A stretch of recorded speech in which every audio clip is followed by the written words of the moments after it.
Every cosmogony began with a circle, a point, a triangle and a square up to number 9, when it was synthesized by the first line and circle. The Secret Doctrine, Blavatsky I, 341.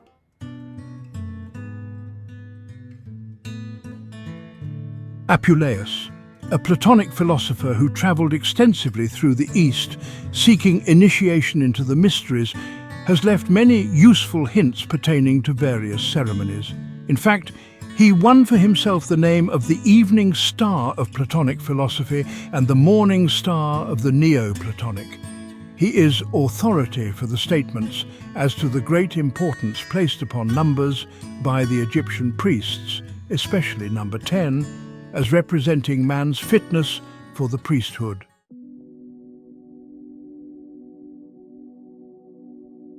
The books of Hermes are the oldest repositories of numerical symbology in Western occultism. In them we find that number 10 is the mother of the soul, life and light being therein united. For as the sacred anagram Teruf shows in the Book of Keys, Numbers, the number 1 is born from spirit and the number 10 from matter. The unity has made the 10 the unity.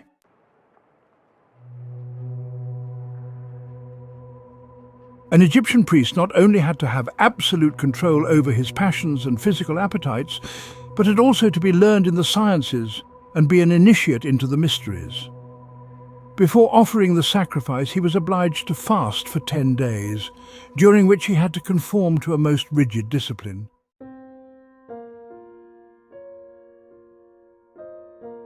Among the ancients, the zodiac was represented exoterically with but 10 signs instead of 12 as at present.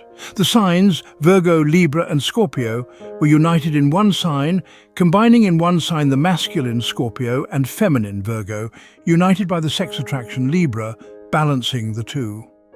That early zodiac represented man before the separation of the sexes, when the androgynous man, of course, combined the 3 now separate expressions of life in one.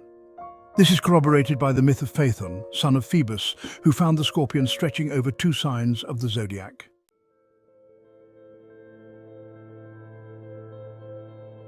Among the Gnostics, only 10 orders of angelic hierarchies are mentioned as necessary to bring about perfection, the 11th and 12th not being mentioned since they pertain to the coming forth of the new cycle, just as 10 signs really complete the evolutionary cycle of the zodiac, while Aquarius and Pisces prepare for the coming forth of a new cycle of the sun in Aries.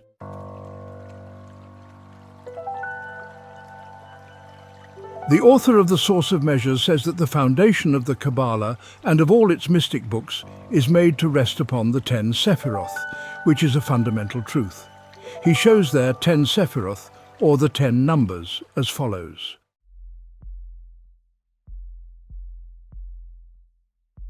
This diagram plainly shows first the O of the unmanifested, with the one life like a ray of light cutting it into halves. This illustrates in a most simple way why, as we have so often said, everything manifesting in the mundane sphere must fall under the law of polarity or pairs of opposites. For it will be seen at a glance that the descent of the one life into manifestation must cleave the homogeneous sphere of the divine and make it two or mundane.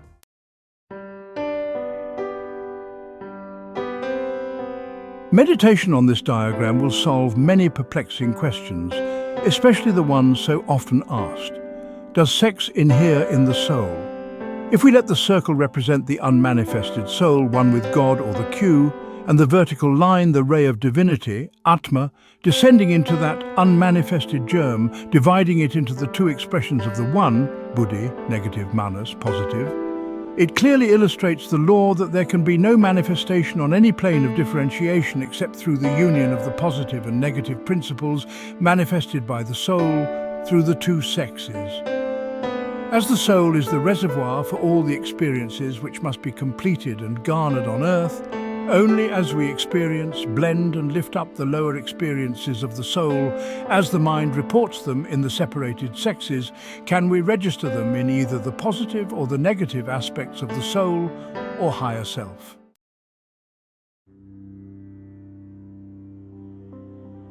This diagram also explains the idea of the group soul. For each divine ray animates such a circle of unmanifested humanity, and ere number 10 can be evolved from it, and the one, Son, stand at the right hand of the cipher, Father. All the numerals in the separated halves of the circle must each be evolved and then indrawn.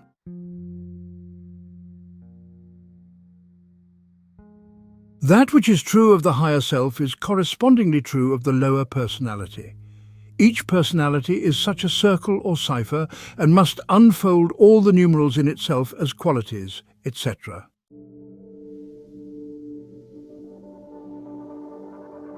For ere man can become number 10 or the perfect all-complete, the circle must stand on his left hand, while with his right hand he grasps the staff of the patriarchs, or number 1, the one life with which he shall consciously evolve the new cycle. In other words, he must so truly have lost his idea of separateness that he is one with the world, O, and with all that is, his personality swallowed up, and the new O become the workshop in which he is to create and bring forth.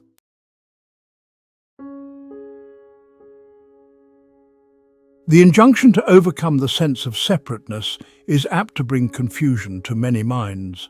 But the idea is that while we must realize our oneness with all that is, this sense of oneness can be attained only by entering into the consciousness of the higher self. We must be intensely and completely ourselves ere we can become one with all. Then we are no longer like a grain of sand, tossed hither and thither by every wind that blows, lost in a monotonous sameness of shape and characteristics, or one of a mass of humanity swayed by thought waves not their own, but have become like a star or planet steadily circling in our appointed orbit, consciously expressing our God-given powers with a full appreciation of our position, shedding our light, help and influence on all because we know our position as an integral part of the one life.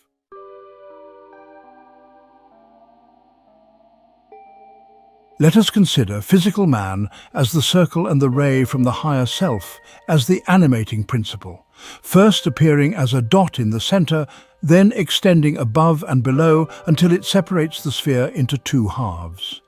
These halves we will call the personality and the individuality, within which are the potentialities of all the digits.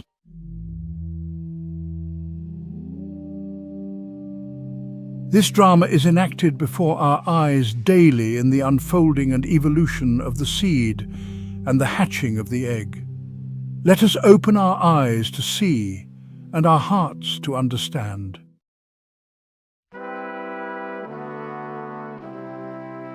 The circle of the naught or cipher is often alluded to as the crown or the crown of ineffable glory, while the 9 digits are represented as brilliant jewels or stars in this crown.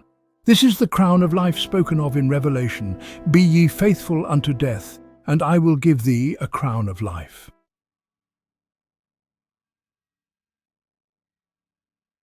In the most famous book on the Kabbalah, called the Zohar or Light, we find that when he, the Infinite One, assumed the form of the crown, or the first Sephirah, he caused 9 splendid lights to emanate from it, shining through it, diffused a bright light in all directions.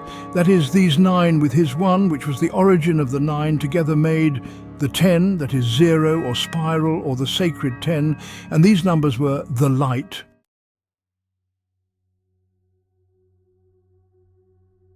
Among the Hindus, number 10 is referred to as a magic power.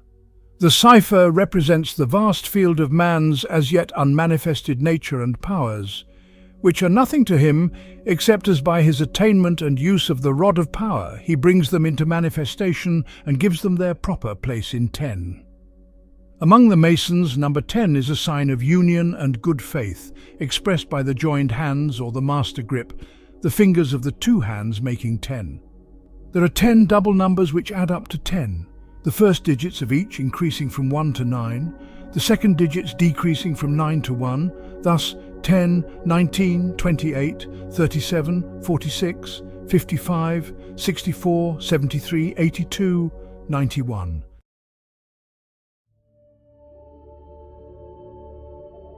The 10 lepers. And as he entered into a certain village, there met him 10 men that were lepers, and it came to pass that, as they went, they were cleansed. And one of them turned back, and with a loud voice glorified God. And Jesus answering said, "Were there not 10 cleansed?"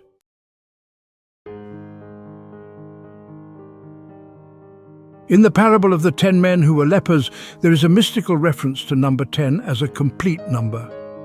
There were 10 who were cleansed, meaning mankind in their evolution have passed through the cycle of the 9 digits, and lo, they were lepers or were joined unto death. When the complete number 10 is reached, the Christ commands these 9 digits that they show themselves to the priests, that is, to the priestly power of the illumined intellect, which must now scan all the experiences of the life represented by the digits and decide if all the leprous tendencies which bound them to death have been healed and the sting of death swallowed up in victory. When this is done, they are healed. But there remained only one who returned to give thanks, hence the question, "Where are the 9?" Was not a question of reproach, but a most pertinent one, calling attention to the fact of the 9 being swallowed up in the 1 or 10, the fact that the great initiation was complete. For it is as one that the cycle of the 9 digits returns to give thanks and to start out on a new cycle. Again, this one who returned was a stranger, a Samaritan. The meaning of Samaria is to guard. Hence, this one is the guardian or the manifester of the experience of the cycle of the 9 digits.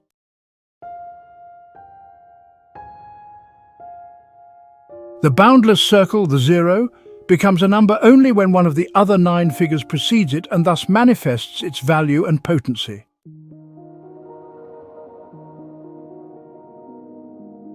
While every number 10 is a return to unity, still every time it thus returns it brings a new experience, which is expressed by the digit which is manifesting in the 10, thus.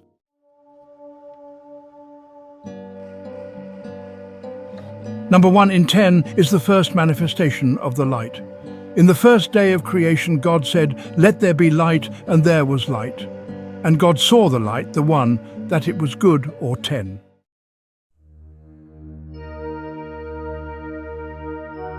Number 2 in 20 is the separation into the positive and negative, the descent of the light into matter, the creation of heaven and earth, the firmament which divided the waters which were under the firmament from the waters which were above the firmament. And God saw that it was good, or 10.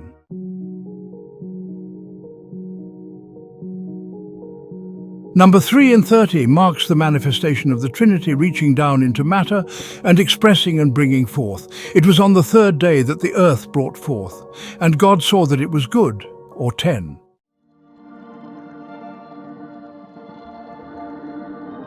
Number 4 in 40 marks the completion of the physical creation.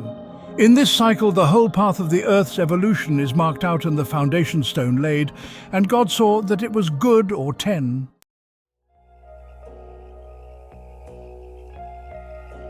Number 5 in 50 marks the perfection of all living things. Even man as a perfect animal type is here perfected, and God saw that it was good, or 10.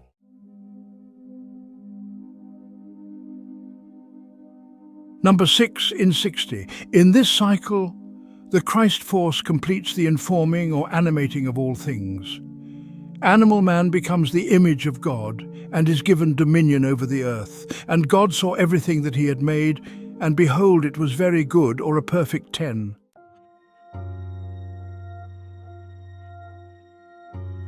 Number 7 in 70. On the 7th day, God rested and handed over to man, now made in his image and hence responsible for his future evolution, the reins of government. Henceforth, man himself, with everything made for him and placed in the Garden of Eden, must tend and cultivate that garden and rule its animals. God saw that this day was perfect, or 10, so he blessed and hallowed it.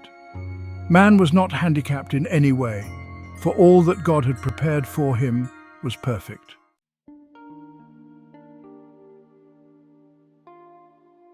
During the cycles beginning with number 8 in 80, we have to deal with the future of man.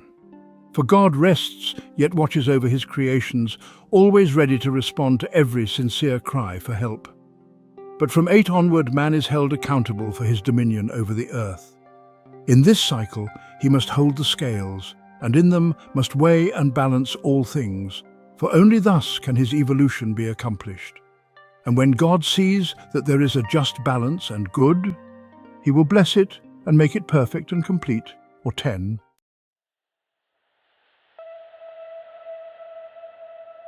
Number 9 in 90. When this number is reached, man, having been weighed in the balance and not found wanting, must meet the great initiator and wrest from him his power. And God, knowing that this is man's heritage and that man has reached out and touched his robe, has eaten of the tree of life and become as one of us, will then pronounce it good and bless it and call it perfect, or a complete 10.